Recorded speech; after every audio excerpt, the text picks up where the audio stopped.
Bueno, el día de hoy a mi grupo nos toca presentar lo que vendría a ser la exposición de teoría del delito y la teoría de la participación.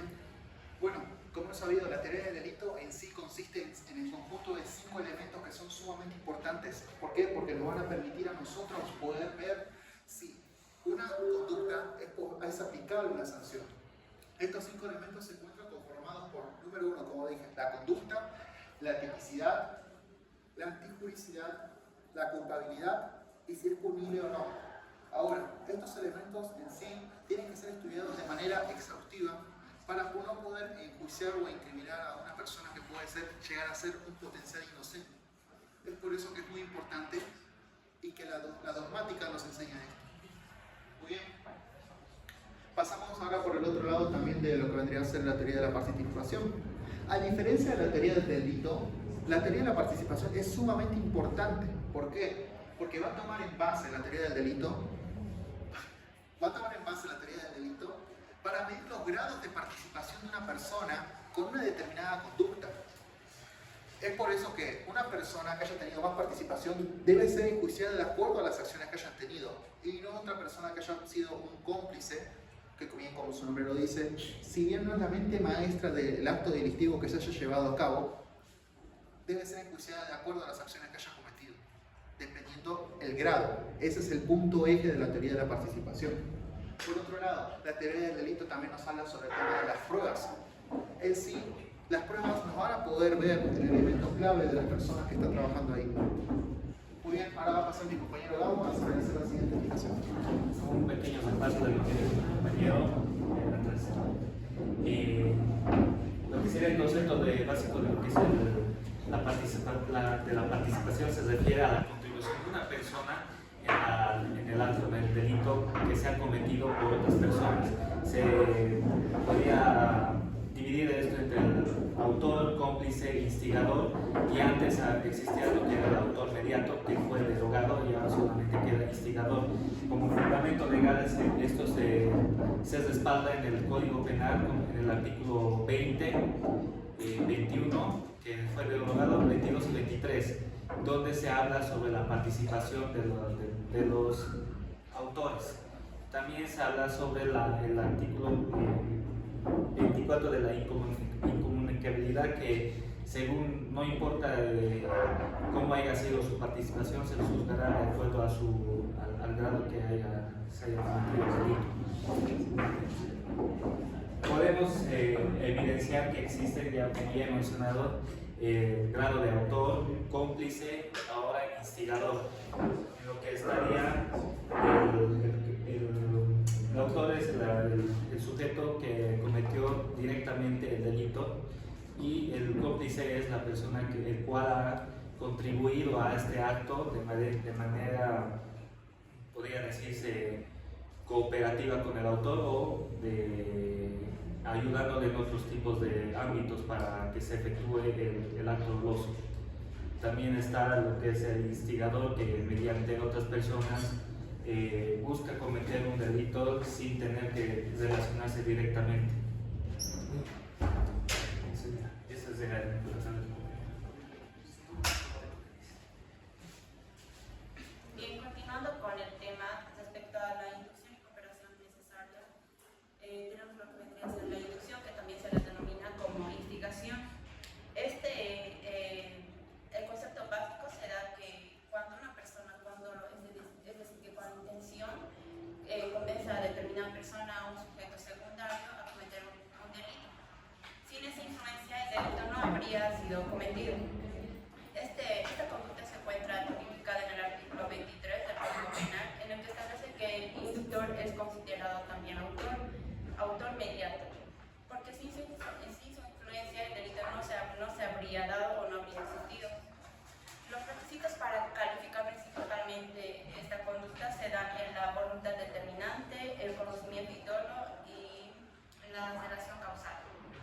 Por otro lado, tenemos lo que es la cooperación necesaria, que también se le denomina complejidad primaria, y esto se da cuando alguien colabora de manera indispensable para que el delito pueda realizarse. Es decir, que si esa ayuda no se hubiera dado, el delito no se habría podido cometer. Esta acción se encuentra tipificada en el artículo 23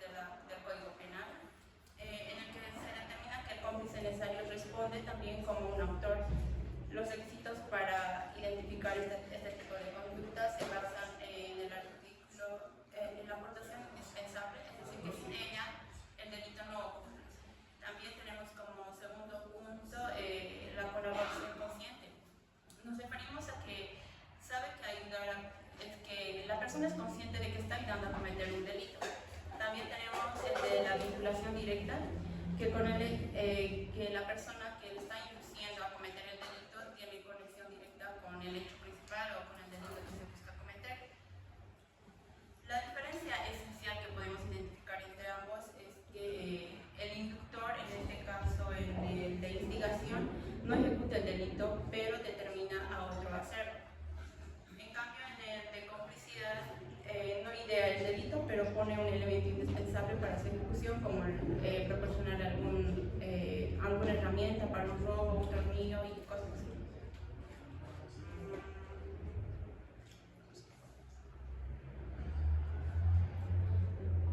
Respecto a la complicidad no necesaria y el encubrimiento, tenemos por un lado la complicidad no necesaria, que se da cuando alguien coopera en la ejecución del delito, pero su ayuda no es indispensable para que el delito se realice, es decir, que con su ayuda o sin su ayuda el delito se hubiera realizado. El delito se habría cometido igual, aunque con mayor dificultad para el actor principal. En el artículo 23 del Código Penal establece que la pena es inferior a la del autor. Si se le pone en un balance, la del autor va a tener más pena, el castigo es más grave a comparación que con el cómplice. Los requisitos para identificar este tipo de acciones, la aportación no esencial, es decir, que es útil pero no indispensable, el conocimiento y voluntad de colaborar, la intervención previa o durante el delito. Por el otro lado, respecto a encubrimiento, la definición más clara vendría a ser de que es una conducta posterior al delito. Esta se realiza por alguien que no participó en la comisión del hecho, pero ayuda al autor a eludir la justicia o ocultar los efectos del delito. Los actos típicos que podríamos identificar en este tipo de actores podrían ser el de ocultar al autor, eliminar pruebas o guardar los objetos. Las diferencias claves para diferenciar este tipo de acciones se basan en la complicidad no necesaria de cumplimiento y el aspecto de complicidad, pero no necesariamente que vaya a ser incumplimiento. Por ejemplo, el de complicidad no necesaria podría darse antes del hecho y el encubrimiento después del hecho. Y también si hubo o no hubo participación, ya que la complicidad no necesaria es anterior al hecho y podría haber participación o no. En cambio, en el encubrimiento la participación ya se puede definir de manera más clara, ya que se da después del hecho.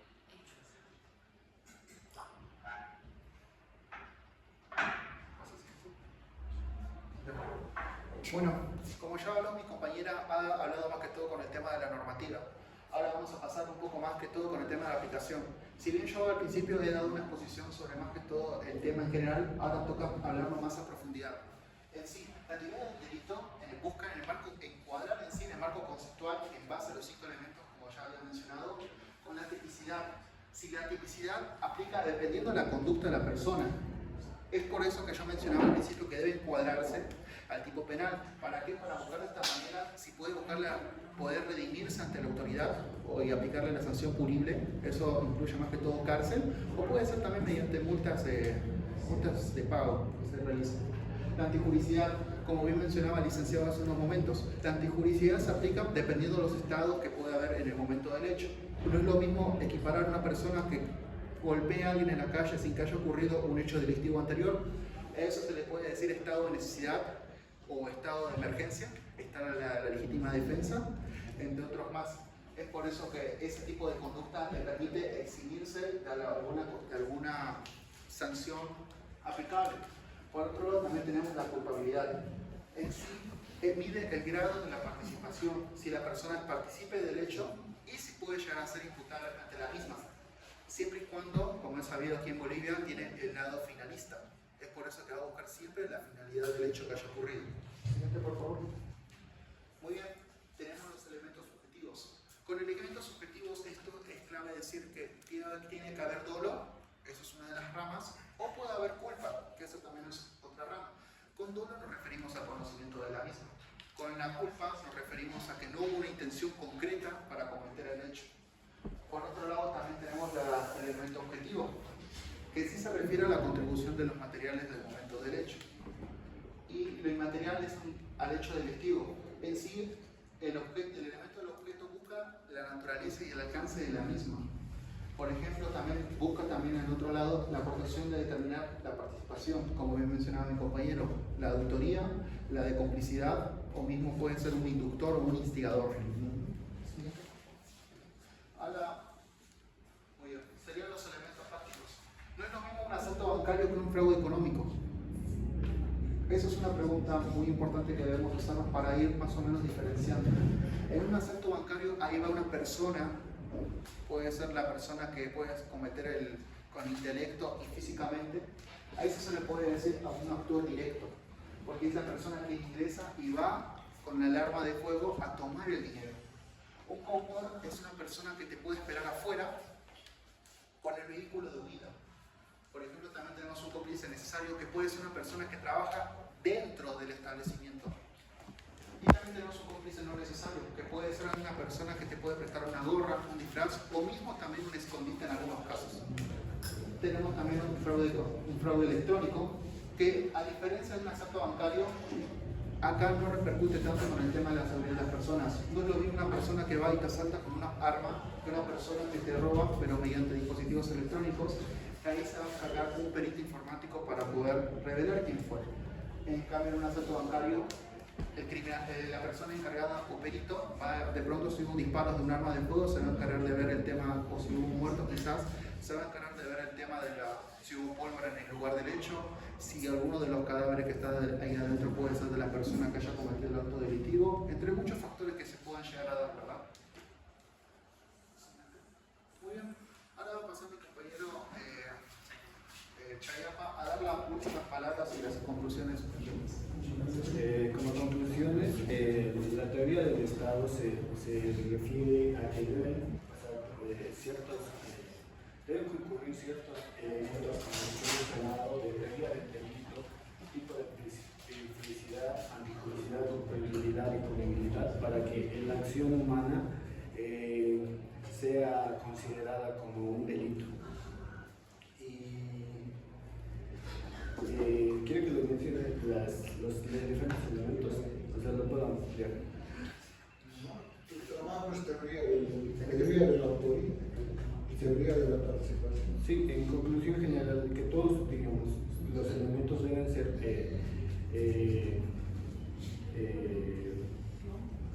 ser realizados y solo esos elementos van a determinar si ha sido un delito o no. Y la participación en el delito se enfoca más en los sujetos que intervinieron en el acto del delito. O sea, podrían ser los autores, coautores, autor inmediato, partícipes, que principalmente trata de la punibilidad del partícipe o la asesoría a la que el autor está relacionado.